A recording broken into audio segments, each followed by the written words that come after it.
2024年11月，一则消息震动了整个日本金融圈。客户存放在三菱 UFJ 银行保险柜的17亿现金和黄金竟然不翼而飞。这笔巨额资金的丢失，让这起事件成为了三菱 UFJ 银行史上最大的失窃案。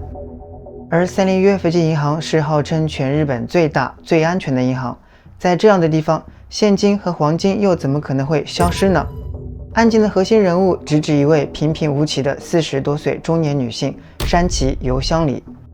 别眨眼，本期视频将带你抽丝剥茧，掀开这起震动日本金融界的惊天盗窃案，以及背后令人匪夷所思的真相。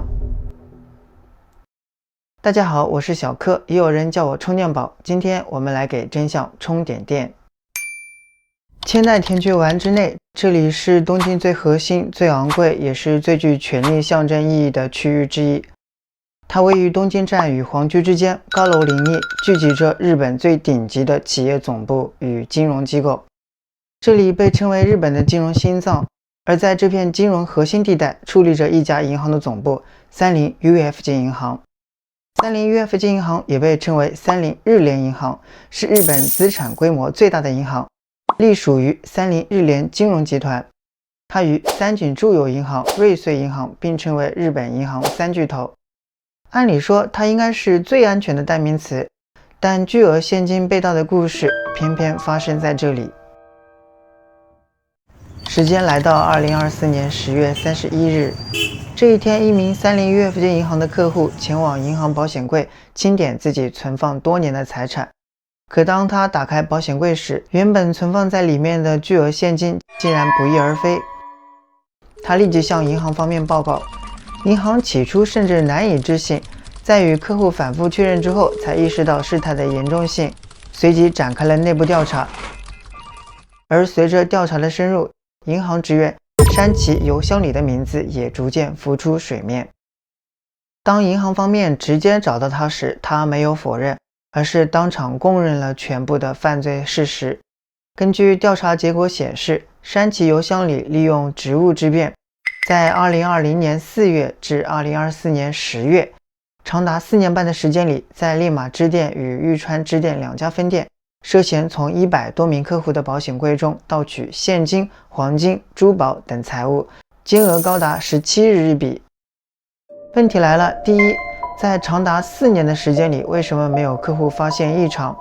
第二，保险柜的钥匙由客户本人保管，他究竟是如何在没有客户钥匙的情况下打开保险柜盗走了这些巨额财产的呢？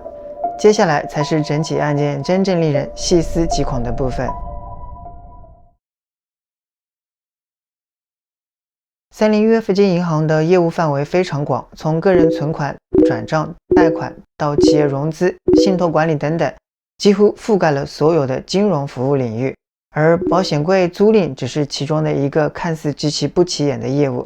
但对很多人来说，它却象征着绝对的安全。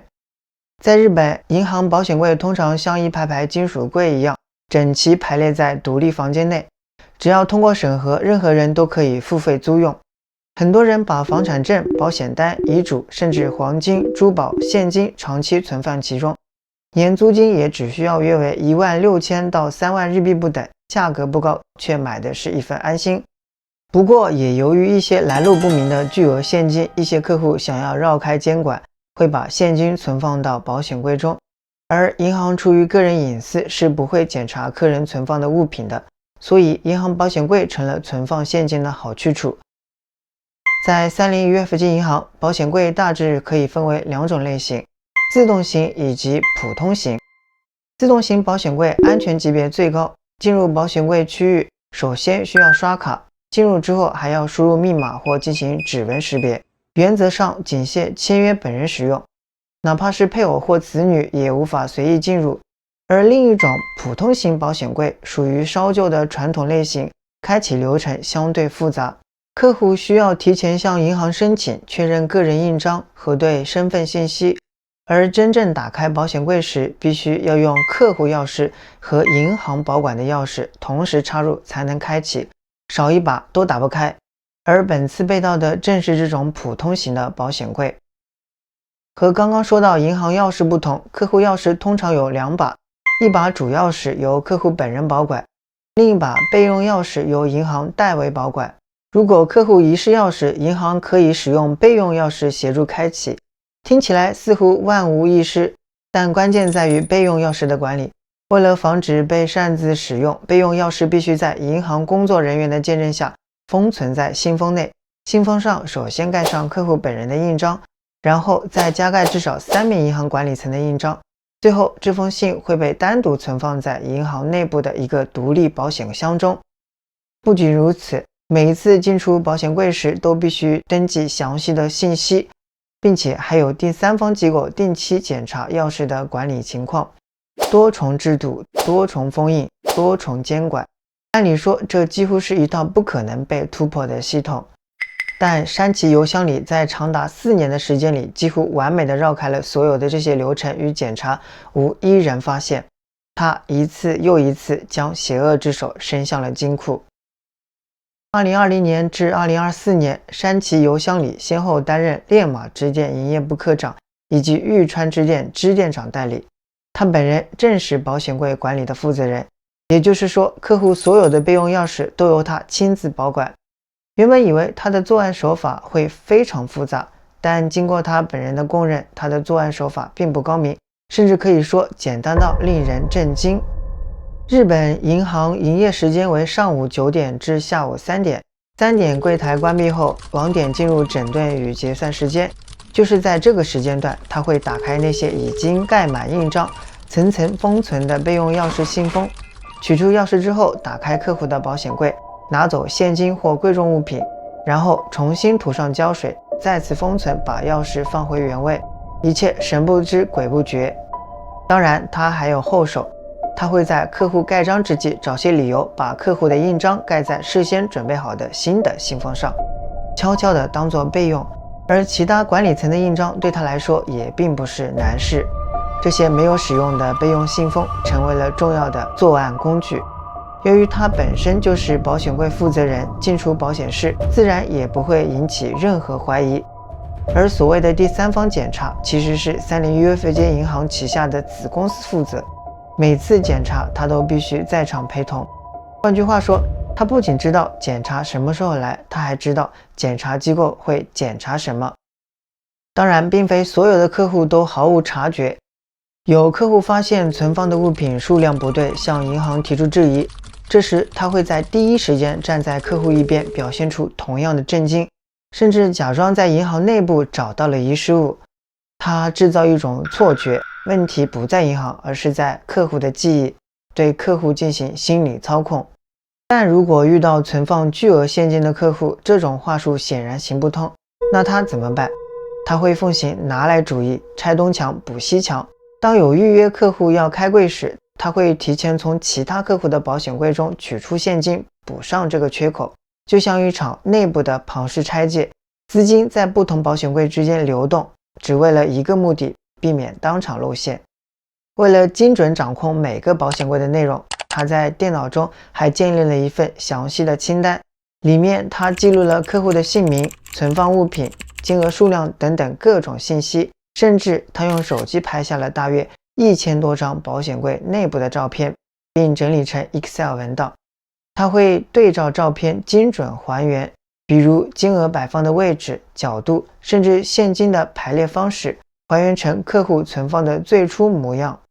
此外，他将盗取的现金拆开捆扎袋后，都会保留最上面的一张纸币，其余现金全部带回家中，等需要补动时再用原来的捆扎袋和第一张纸币重新封存，这样就能避免因为纸币编号和封装的痕迹暴露异常。如果遇到没有预约突然到访的客户，他还有最后一个终极大招，直接切断保险柜的系统电源，对外宣称系统故障，用时间掩盖风险。就这样，4年时间，超过100多名客户，17亿多日币，他瞒天过海，几乎完美的避开了所有的防线。直到2024年11月，一位发现现金丢失的客户没有直接找他，而是报告给了另一名银行职员，这起事件才终于被捅开，日本社会一片哗然。但更令人困惑的是，山崎邮箱里并非出身贫困，相反，她成长于相当富足的家庭，拥有稳定的职位、体面的收入，以及一个爱她的、拥有不动产的资本家丈夫。那她为什么要冒着毁掉一切的风险去盗取这些巨额现金呢？随着调查深入，她隐藏多年的另一副面孔逐渐浮出水面。山崎由香里46岁，推算出生年份为1978年或1979年。婚后随夫姓金村，叫金村由香里，但2024年底盗窃事件发生后离婚，恢复了原姓。山崎由香里出生于东京练马区，在一片安静的住宅区长大。父母后来离婚，由母亲独自抚养成人。他的母亲后来结识了他的继父，一位在瑞穗银行工作的银行职员，同时他的继父也是一名从事不动产投资的银行家。大学时期，他毕业于川村短期大学，这是一所私立的女子短期大学，2年制，类似于专科。该校已于2005年停办，后整合为川村学园女子大学。山崎由香里在学校的具体专业不明，但他很可能在这所学校主修了经济学或者相关的专业。川村短期大学的教学理念为致力于培养具备职业技能和高尚品德的女性，属于注重传统与修养的女子教育机构。但讽刺的是，山崎由香里她背离了这一切，并没有成为一名高尚品德的女性。1999年，她进入三菱 UFJ 银行的前身银行工作。这里必须补充一个时代背景：1990年，日本泡沫经济崩盘，随后进入了长期的经济衰退，被称为失去的30年。1993年至2005年也被称为就职冰河期，岗位锐减，企业收缩招聘，整体就业率一度跌至约 55%。 更重要的是，日本是一个高度重视学历与学校排名的社会，尤其在大型企业与银行系统，毕业学校的含金量几乎决定了职业起点。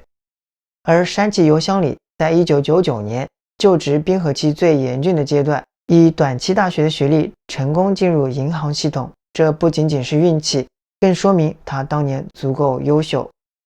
山崎由香里入职的第2年，他通过内部考试，从一般职转为综合职。此后20多年间，他辗转多家支店。她与丈夫结婚后，住在练马区一栋独栋住宅，那是她丈夫继承的祖产。房屋后方有一片约665平方米的停车场，可容纳约25辆车。一个停车位每月租金约14000日币，月收入整体在30万至40万日币之间。若连同和其他家族亲戚共同持有的土地估算，土地资产约价值4.5亿日币。可这都只是表面，没有人想得到他会成为震惊全国的巨额盗窃案的主角。2014年，那一年，他因外汇投资与赛马投注亏损约1200万日币，濒临个人破产，最终由她丈夫出面协助进行债务重组，3年内便还清了所有的债务。丈夫要求她签署一份保证书，如果她要再敢赌博，就立刻离婚。从那时起，丈夫每月还额外给她3万日币当作零花钱，她答应了。但欲望没有消失。4年之后，在2018年，她没有忍住，再次接触了外汇交易与赛马，这一次规模更大，亏损开始失控。她甚至悄悄动用了丈夫床头柜里的现金。到案发截止的5年期间，山崎由香里累计外汇损失超过约19亿日币。一个银行管理层不可能承担这样的数字，债务无人可说，职位压力加重，又不想被丈夫发现失去婚姻，于是她把目光投向了客户的保险柜，保险柜成了她随时取用的现金奶牛。她一边挪用客户的资金填补投资亏空，一边又用客户的钱把私自动用丈夫的床头柜的现金悄悄地补回原位，直到被警察逮捕。一直被蒙在鼓里的丈夫才知道真相。案发后，丈夫按照约定提出离婚。2024年11月14日，山崎由香里被三菱 UFJ 银行解雇，一审判决他有期徒刑9年。与此同时，银行退还了所有的受影响客户的保险柜费用。高层管理人员也做出了连续3个月降薪30%的行政处罚。事发后，银行采取了更加严密的防范措施，并将备用钥匙统一交由总部管理。2025年起，多家银行陆续出台了新规，为了防范洗钱以及内部银行职员盗窃行为，已经明确禁止在保险柜中存放现金的规定。山崎由香里也拥有体面的工作、稳定的婚姻、不菲的家庭资产。他不是走投无路，也不是一无所有。他输掉的真的是钱吗？还是对欲望的判断力？制度有漏洞，但按下第一把钥匙的人终究是他自己。好了，今天的故事就到这里。如果你有什么看法，欢迎在评论区留言讨论。别忘了关注频道，我们下期再见。